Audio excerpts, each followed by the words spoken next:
are now tuned in to the Storm Tracker podcast.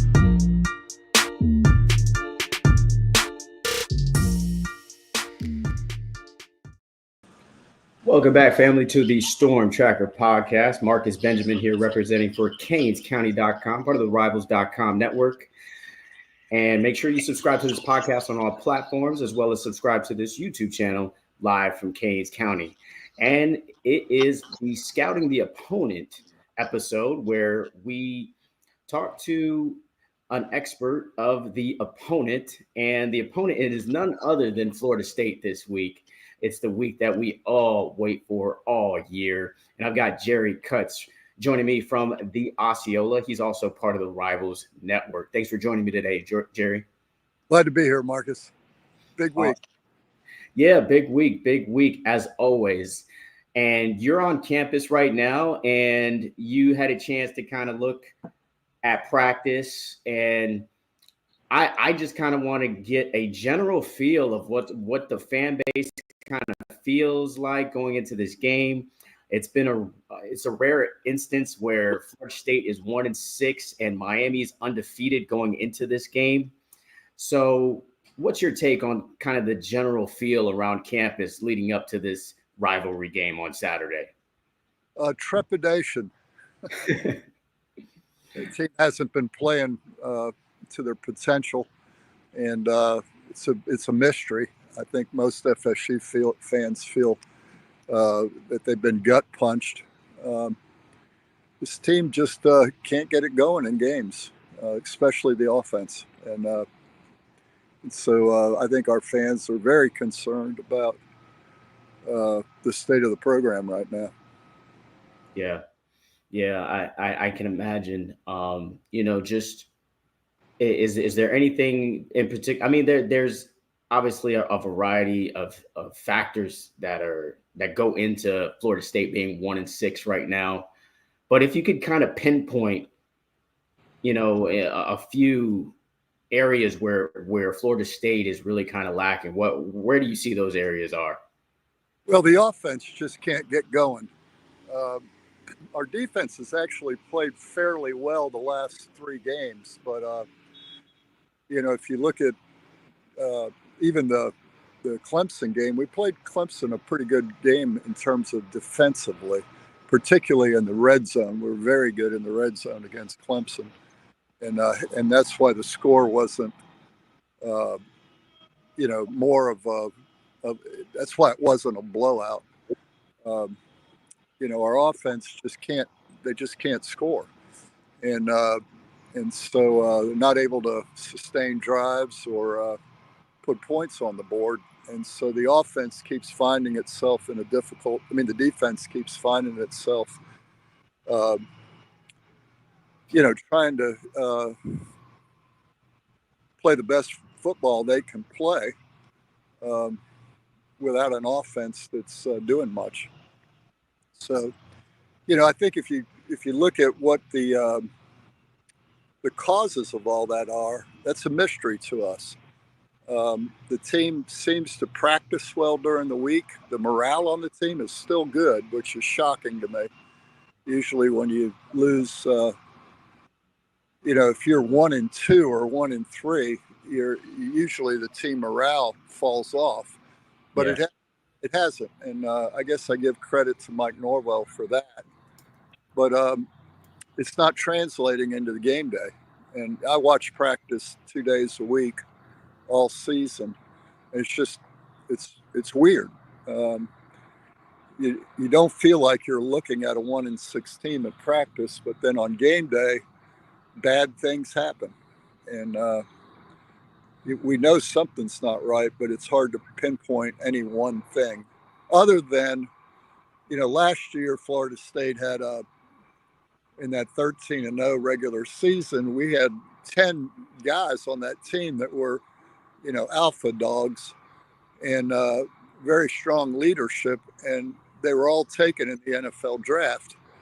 And I think there's a void on this team of guys who on game day can lead, make a big play, find a spark on offense, and that's just been lacking. And so, we keep hoping it'll show up. But this week against Miami, if it's ever going to show up, this is a week that it needs to show up to make this a competitive football game. Yeah, absolutely. It will be definitely a tall task for Florida State to come up with an upset at Miami. Florida State are 20 to 21 point underdogs going into this game. But I do want to talk about just the recent games that Florida State has played. The most recent was against Duke, in which they fell. But, a couple of weeks back, they were able to take care of a pretty good Cal team. Of course, we at Miami know how good Cal is. Miami needed a 25-point comeback to beat Cal on the road, but Florida State was able to kind of handle them at home, kind of shut down their offense. So first, what went wrong in your opinion in that game against Duke, and how did they also manage to beat Cal? Well, let me start with the Cal game, if that's okay. The defense held them to 9 points, and we were able to win with 16 points from the offense. And there's not a lot of games you can win a game when your offense scores 16 points. So I'll give that game to the defense and what they did. Now when you go to the Duke game, what cost us in that ball game was with DJU out, they started Brock, and Brock had played good against Clemson, and then comes out in the Duke game, and he had 3 consecutive plays, and I've never seen this in my 42 years of covering Florida State, where he threw an interception, a pick 6 on one play. They kick off to Florida State. He runs an option. He's running the ball for a first down, gets hit and fumbles.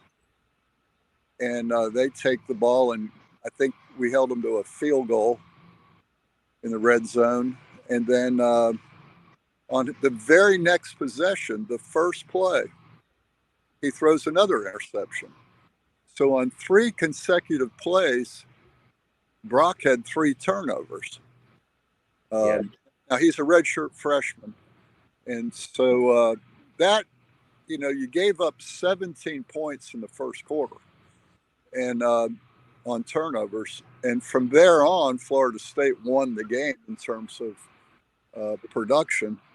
But again, the defense played well in the red zone.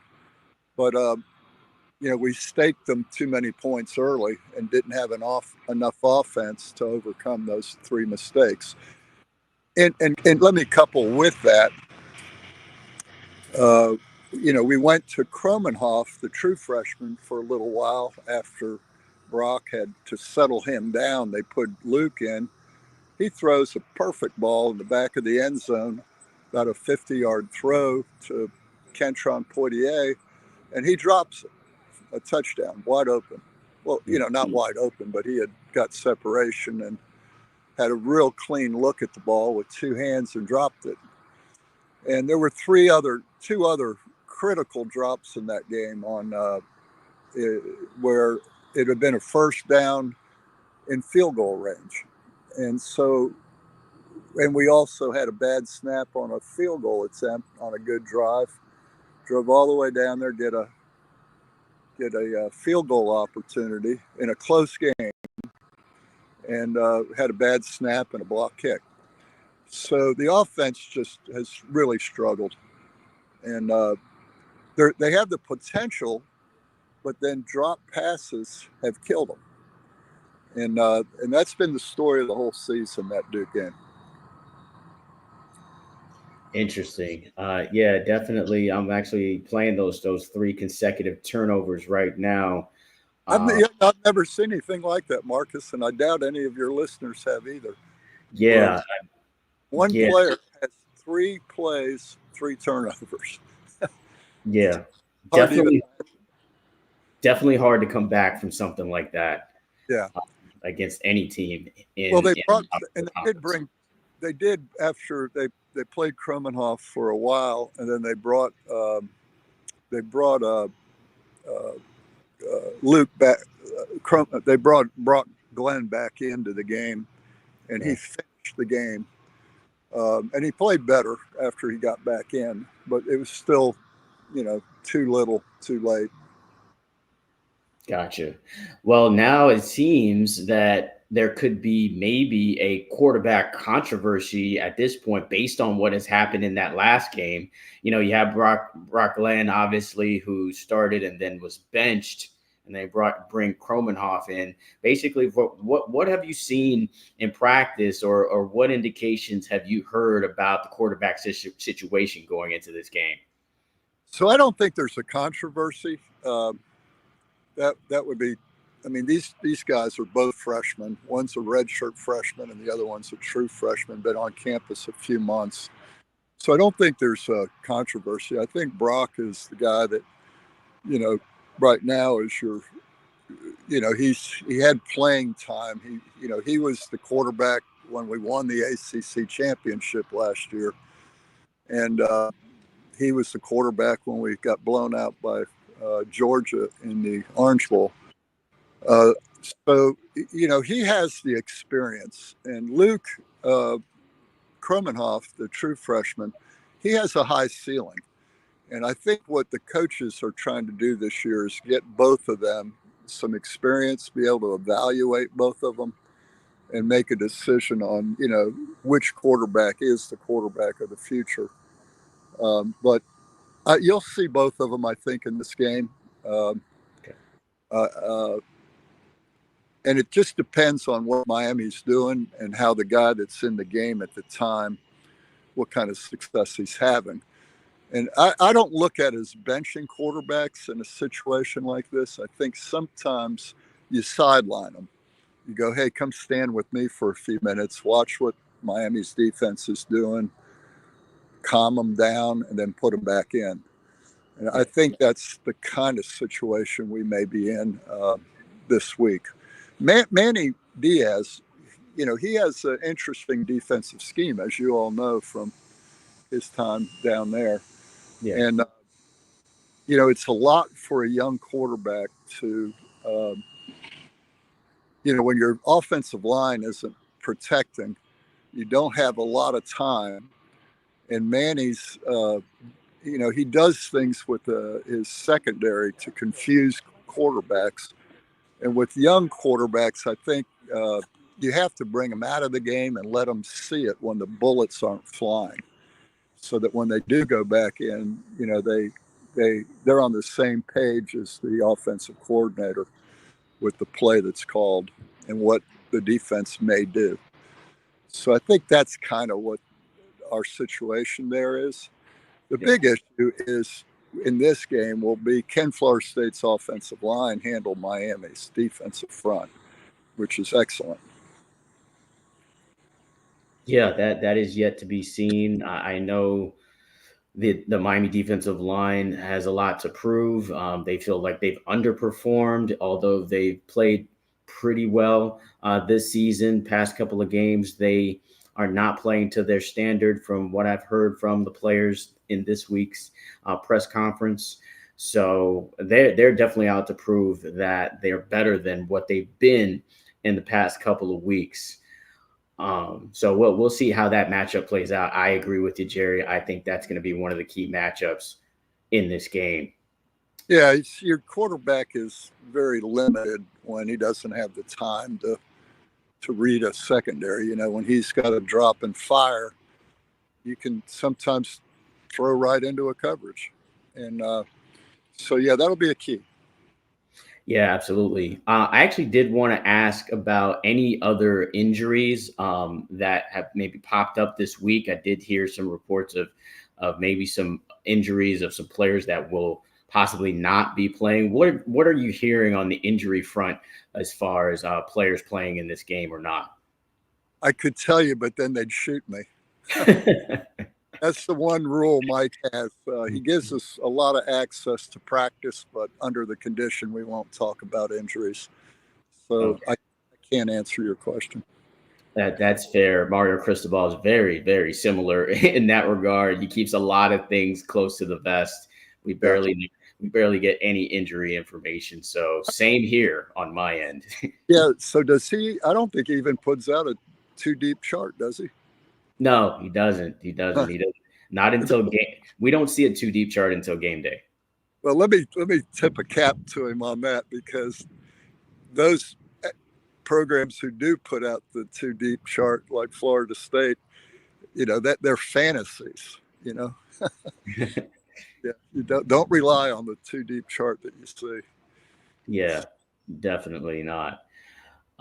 So Florida State, like we mentioned, obviously will have a tall task trying to stop this Miami offense, which is tops in all of college football. They've got the top passer in Cam Ward, and they've got playmakers all over the place. If you could just put on your defensive coordinator cap on right now, Jerry, how would you go about trying to stop this offense if you're Florida State? We don't have COVID anymore, so that's out. No, I think you spy. I think, you got to make sure your defensive ends, when they rush, that they keep him. Don't let him get the perimeter on you. And then I'd probably use a spy on him, and just to count for him, because he can beat you running it. But I think FSU's defensive front has underperformed in certain, areas of the field. Like once they're in the red zone, they've performed well this year. But it's in that area from the 25-yard line to the red zone, where our defensive front, I don't think, has played up to the standards that they want to play up to.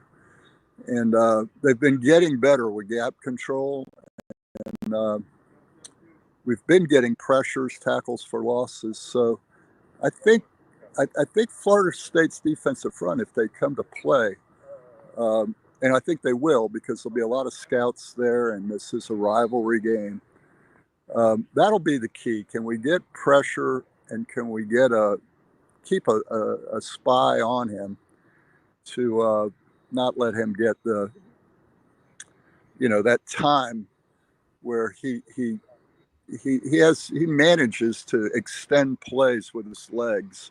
Yeah. And keeps his eyes downfield better than most quarterbacks I've ever seen. And so I think that's the key. And I tell you, Florida State's secondary has been pretty good this year. So, I think that's Florida State's best chance, is to keep the score, try to contain Miami's offense. Yeah. And I don't know how Florida State will put points up, but I do think they may give Cam a better challenge than what most people think going into this game. If I'm going to be optimistic about something, I'm going to think that our defense will rise to the occasion and challenge him. All right. Well, I did want to. You said that you don't know how Florida State is going to score any points, but I am going to ask that question. Like, if you're the OC now, like, how do you attack this Miami defense, which has been, kind of hit or miss, especially when it comes to the secondary? They've given up a ton of big plays in these last 3 games, these 3 conference games.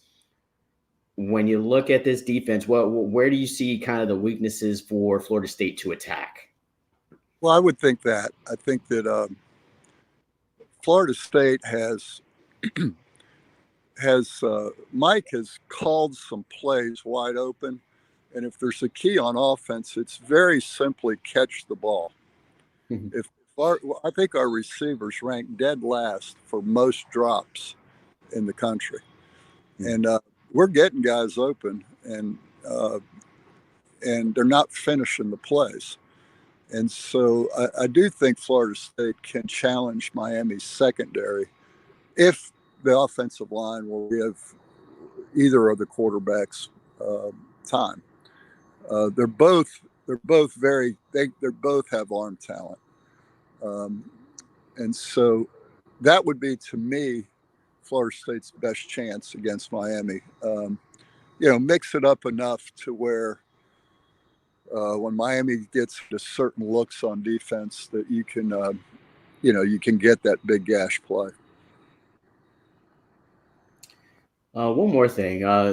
When you look at Florida State's losses this season, what has been kind of a common theme with the opponents that were able to beat Florida State? What were those opponents able to do? Is it different or the same? No, let me say this, and this sounds like a coaching cliche. I don't think any opponent has beat us. I think Florida State has beat itself.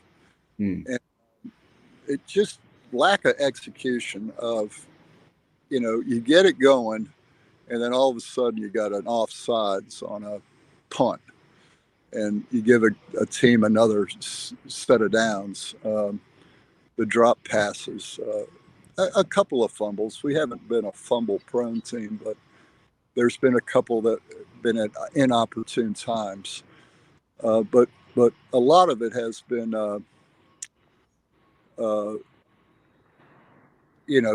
beating yourself. And, bad teams do that. And this is not a bad team, but it plays like it is because of the unforced errors that they've made. Gotcha. And, it's one of these things where we all talk about momentum. And if I've had this feeling that if they'll start catching the ball, they're going to get hot. But momentum works the other way too. Drops become contagious. And guys on this team that didn't drop the ball last year are dropping it this year. And we've got a bad case of the yips when it comes, to catching the ball. And I know the Miami fans I grew up on, there's a baseball analogy. And that's, when hitters get into a slump, the only way out is to get a hit. Yeah. And I think if our receivers would just catch the routine balls, we win probably maybe all but that Clemson game. And there's a case for that too. Now, I would say this, if our offense was doing the things I've mentioned, Manny doesn't play, Diaz doesn't play us as conservatively as he did. It would have forced him to try to be more aggressive with his offense. So, there's no guarantee that you would win those games, but you would have at least made them more competitive. And, Sure. And so that, I think, has been it. There's not anything anybody's done to us that has been a problem. It's been us. And I would say, I think if you were to single out segments, it's been, of course, the receiving core and the offensive line has struggled.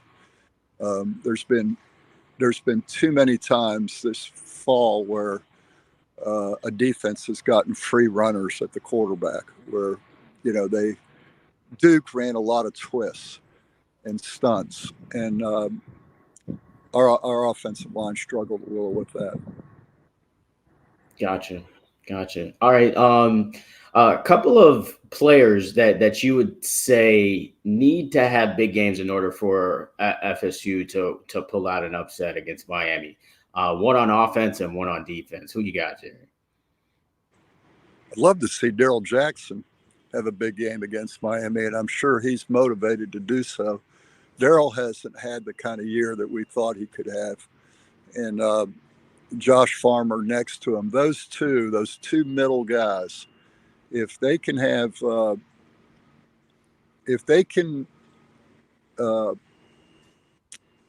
get off the ball in the middle, I think it creates it'll give the ends, Marvin Jones Jr. and Patrick Payton, some help. So I would say it starts in the middle of your defensive line on defense. Um,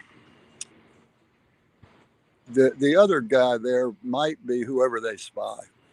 He's got to be judicious of when to come at Cam and when to stay in coverage, because Cam isn't just going to tuck it and run it. He's got his eyes downfield, and he'll release it if you leave your coverage responsibility. So to me, it starts in the middle of the defense. On offense, of course, the quarterback has to have a good game. Yeah. I would say Maurice Smith, our center, because he's the guy doing most of the leader of the offensive line. He's going to have a good game so that they give the quarterbacks the protection they need, to get the ball out.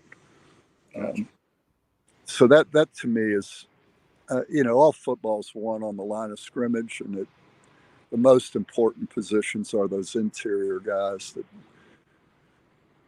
that they sort of set the tone for the rest of the line of scrimmage, in my mind. Yeah, absolutely. You named a lot of hometown guys there. Patrick Payton from Miami, Marvin Jones Jr. also from South Florida. Darrell Jackson, of course, Canes fans are familiar with. He played defensive tackle at Miami, transferred back to Florida State, and Maurice Smith as well played his ball down here in South Florida. So all about Miami, baby. Best football in the country. Yeah, absolutely. I'm privileged to be down here to watch great high school football on Friday nights for sure. But now we come to the end here, Jerry, and I ask everyone on this episode of this Storm Tracker podcast for a prediction of the game. Now, I mentioned earlier, Canes are 21-point favorites going into it. I don't remember the last time Miami was that big of a favorite going into this game. But when it's all said and done on Saturday night at Hard Rock Stadium, Jerry, what do you think the final score will read on the scoreboard? 35-13 Miami. That would be my. Okay. Oh, well, okay. So you're expecting a big blowout, and why? For all the reasons I named prior. We've struggled offensively, so I don't see us being able to get into a shootout with Miami. And I do think our defense is good enough that they'll limit Miami more than some prognosticators might think. But it'll be a challenge for both sides of the ball for Florida State for certain. Yeah, I agree with you. My prediction is kind of along those lines as well. I think Miami will score maybe about 40 points. I'm thinking maybe 42-16 or 42-17 is kind of where I see this game kind of, ending on the scoreboard. Of course, this is a game where you kind of throw the records out and we could see something totally different. How college football is and how crazy it can be. So this is why we play the games, and should be a fun one down here in South Florida. Are you coming down for the game, Jerry? I'm not this year. It's been the first game I've missed since 1978. Whoa, wow. Family issues, not issues, but family things I need to do up here. But I'm flying down to two of our writers to cover the game. Okay. But I personally can't make it this year. Like I said, I've seen this game for a lot of years, and since '78, and so I hate to miss it. I hate to miss the opportunity to enjoy some of the restaurants in Miami I enjoy, and sometimes family has to come first. So, hey, I tell you, one of the sidebar stories in this game that the fans can look forward to is you got some of the best punters and kickers in the country. Our punter, Mastromano, I think leads the nation in punting, and our kicker has been, other than the block kick, he's been perfect this year, and a candidate for that Lou Groza Award. So, Miami's got great punter and kicker, and so I know that's not something that we talk about very often, but this game is rich with specialists. So that's just a little sidebar. Yeah, that's actually a good sidebar, especially for this rivalry, which sometimes comes down to a kick that may go wide right or wide left. So good to know that. Or as Bobby Bowden said, wide too high. I never heard that before, but I love that. Awesome. Great stuff from you, Jerry. Really appreciate you joining me on this edition of the Storm Tracker podcast. And I hope to see you again soon. Hey, I appreciate you. And I'm glad to see that the Canes are, representing the state of Florida, because it's been a while for, we got to get back to where there's three strong teams in the state at the same time. And you all are holding up your end of the bargain this year. So props to the Canes. Yeah, it's been a while, Jerry. It's been quite a while since Miami's been this relevant. 2017, they had a run of being undefeated, but, many of the years after and before have been, let's call it what it is, it's been mediocre, and Florida State has been much better over those years. So, and it's all cyclical, Yeah. It comes and it goes, but right now it hasn't been a fun year for Florida State fans. We came into the season with high expectations, and for a variety of reasons, some that are hard to put our fingers on. I mean, I've written columns probably like wondering if it's this or wondering if it's that, and it's just bizarre. I'm out here at practice right now, and I can tell you the morale's high, and doesn't look like a 1-6 team when you watch them on the practice field. And so, but what we're lacking, as I said earlier, is those leaders that on game day, what we like to call dogs. You got to have some guys who, in the huddle on offense and in the huddle on defense, are coaches. Who get in somebody's face and get the standard where it needs to be when the coaches can't be out there. Yeah. And that's the one thing I think our upperclassmen the last couple of years have been around really strong leaders, and I don't think that they developed as the leaders that you need. They're good guys, and they're not negative leaders, but they're just I feel like we don't have enough dogs, and maybe some guys will step up in this game and do that. But that's been missing, and moving forward, we need to develop those guys for the future.